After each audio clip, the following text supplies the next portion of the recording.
வணக்கம். சாதிக்க துடிக்கும் இளைஞர்களுக்கு ஆக்கமும் ஊக்கமும் அளித்து ஆஃப் செஞ்சுரி அடித்து போய்கொண்டிருக்கிற விழாவை மேம்பட்டு எவ்வாறு நடத்த வேண்டும் என்று ஆலோசனைகளை கூறி மேடையிலே அமர்ந்திருக்கும் ஆண்டோர்களுக்கும் பெற்றோர்களுக்கும் சிறுவர் சிறுமிகளுக்கும் விளையாட்டுப் போட்டியில் கலந்து கொண்ட வீரர் வீராங்கனைகளுக்கும்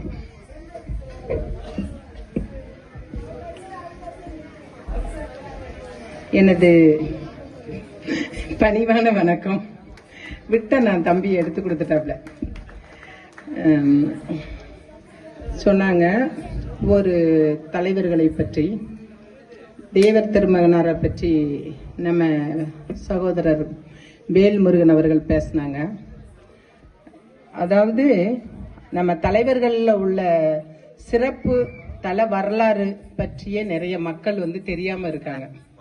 அதை எல்லா மக்களும், குறிப்பாக வளரும் இளைஞர்கள் அதை பற்றி கண்டிப்பாக தெரிந்திருக்க வேண்டும். இங்கு பேச்சு போட்டி, கட்டுரை போட்டி இதெல்லாம் நடந்தது. எதை பத்தி டாபிக் அப்படிங்கறது தெரியல. பொதுவா அவருடைய தல வரலாறு பற்றி நிறைய குழந்தைகளுக்கு தெரியல, அதை தெரிய வைக்கணும். ஏன்னா தேவர் திருமகனார் ஜாதி சமய எல்லாத்திற்கும் அப்பாற்பட்டவர். ஏன்னா அவர் பிறந்தது ஒரு இந்து தாய் வயிற்றில், அவர் வளர்ந்தது ஒரு இஸ்லாமிய தாயினுடைய வயிற்று, பாலூட்டி வளர்த்தாங்க. அவர்கிட்ட இயற்கையாவே தெய்வீகமும் தேசியமும் குடிகொண்டிருந்தது. அவர் இயற்கையாவே பயங்கரமான முருக பக்தர். பெண்களை தெய்வமாக மதிக்கக்கூடியவர். பெண்களை ஒரு சின்ன சீண்டல்களோ பேச்சுகளோ ஒரு சின்ன பார்வையோ, சின்ன குழந்தை கூட தேவர் திருமகனார பெண் குழந்தை தீண்டியது கிடையாது என்ற பெருமை மிக்க பெருமகனார் தேவர் திருமகனார். அந்த சிறப்பு மிக்க இதெல்லாம் உணரணும். அவருடைய பேச்சாற்றல், நான் இங்கன்னு தெரியல, ஆனா அந்த ஸ்பீச் சின்ன குழந்தைங்கள்லாம் பேசிக்கிட்டு இருந்தாங்க. தேவருடைய வேடை போட்டு அந்த திருமகனாருடைய ஸ்பீச் அப்படின்னு சொல்லிட்டு பேசினாங்க. அவருடைய கல்வியும் அவருடைய ஆங்கில திறனும் கொண்ட பேச்சுக்கு மத்தியில் யாரும் ஈடு இணை கிடையாது. அரசியல்ல நேரடியா நின்று காட்டு கத்தி ஓட்டு வாங்கினவங்களை விட அவர் சொன்ன குறிப்பிட்ட இடத்தில் நின்று யாருக்கு ஓட்டு போட வேண்டும் என்று சுட்டிக்காட்டிய மனிதர் வெற்றி பெற்றார் அப்படிங்கிற தல வரலாறு. அவருடைய ஒவ்வொரு நற்பண்புகளும் பார்க்கணும். ஆக்ஸ்போர்டு யூனிவர்சிட்டியில உள்ள மெத்தம் படிச்ச பல பல்கலைக்கழகங்கள்ல பட்டம் பெற்ற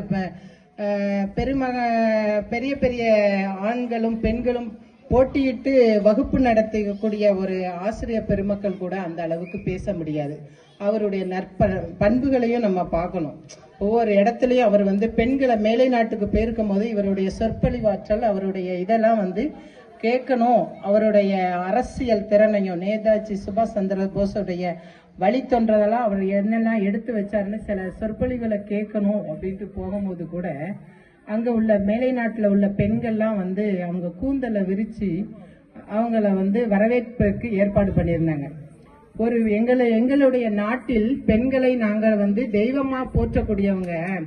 நாங்க பெண்களை இவ்வளவு இழிவா கீழே முட்டி போட்டு முடிய விரிச்சு போட்டு அந்த பட்டுக்கம்பளத்துல நான் வரக்கூடிய அந்த பிறப்புல பிறக்கல, அந்த நாட்டுல நான் வளரல அப்படின்னு சொல்லிட்டு நம்மளுடைய நாட்டினுடைய சிறப்பு அம்சம், நம்மளுடைய பண்பாடை எடுத்து மேலை நாட்டுக்கு நேற்று. அதே போல அவரை ஒரு பெண், கேரள பெண் கவர்ந்து, ஐயா உங்களுடைய மீச ரொம்ப அழகா இருக்கு அப்படின்னு சொல்லிட்டு, முன்னாடி எப்படி இருப்பாரு, நல்லா டிஸ்கோ சீவி நல்லா மீச வச்சு ஆண்மகனுக்குள்ள அழகுல இருப்பாரு. கேரள நாட்டுல உள்ள ஆண்கள்லாம் எப்படி இருப்பாங்க, கொஞ்சம் பொம்பளை சாயல்ல இருப்பாங்க. சேர நாட்டில் பெண்கள் அழகு, ஆண்கள் அல்ல. அப்போ இந்த ஆண் மகன் அங்க போகும்போது அந்த பெண், ஒரு பெண் அதாவது அங்க உள்ள ஹை குவாலிட்டியான ஒரு ஆளு இது பண்ணும்போது கூட அதுக்காண்டு என்ன செஞ்சிட்டாரு, அடுத்த செகண்டே ஒரு பெண் வந்து நம்ம கவரக்கூடிய அளவுல நம்ம தோற்றம், வசீகர தோற்றம், ஆண்மைத்தனமான ஒரு தோற்றத்துல இருக்கும்னு சொல்லிட்டு தோற்றத்தையே மாத்திக்கிட்டாரு. அன்னைக்கு மாத்தி மீசை எடுத்து முடிய வளர்த்ததுதான், இன்று வரை அதேதான். அப்ப அவர் வந்து எல்லா சொத்து சொகத்தை எல்லாத்தையும் எல்லா மக்கள், தாழ்த்தப்பட்ட மக்கள்ல இருந்து எல்லாத்துக்கும் அதை வந்து பகிர்ந்தளிச்சு எல்லாத்தையும் விட்டாரு. வீண் பழிப்பாவத்துக்கு ஆளானாரு. ஆனால் ஹானரபிள் அக்யூட்டல் ஆகி விடுதலை பெற்றார்.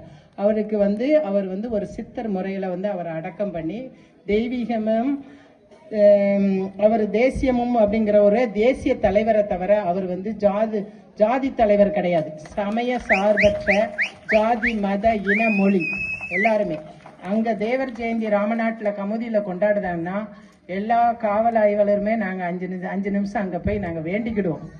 ஐயா முத்துராமலிங்க தேவரே, இந்த வருஷம் எந்த அசம்பாவிதமும் நடக்க கூடாது, எங்களுக்கு நீங்க வந்து உறுதுணையா இருந்து எல்லாம் வந்து வண்டிக்கு மேல ஆடிட்டு வருவாங்க, பாடுவாங்க. இன்னைக்கு அன்னன்னைக்கு அவங்களுடைய நிகழ்ச்சி. பொங்கல் எப்படி வந்து நீங்க ஃப்ரீயா கொண்டாடணும், வைக்கணும், நீங்க சந்தோஷமா இருக்கணும்னு நினைக்கமோ, அன்றைக்குள்ளது அவர்களது நிகழ்ச்சி. அதில் எந்த அசம்பாவிதம் நடக்கக்கூடாது, நீங்களே கூட இருந்து காத்தருளணும் அப்படின்ட்டு நாங்கெல்லாம் வேண்டிக்கிடுவோம். அது எத்தனை இன்ஸ்பெக்டர் வேண்டுவாங்கன்னு எனக்கு தெரியாது.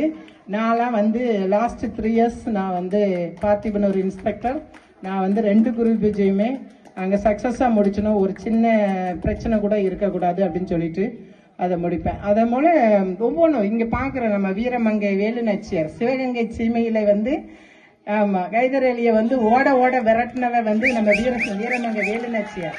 வேலுநாச்சியாருடைய தலை வரலாறு தெரியாமையே சிவகங்கை சீமையிலேயே நிறைய பேர் இருக்காங்க, நம்ம கிட்ட இல்லை. ஒவ்வொரு பெண்ணும் வந்து பிறந்த உடனே என் மகள் வந்து வேலுநாச்சியார்னு பேரை வச்சு பெருமை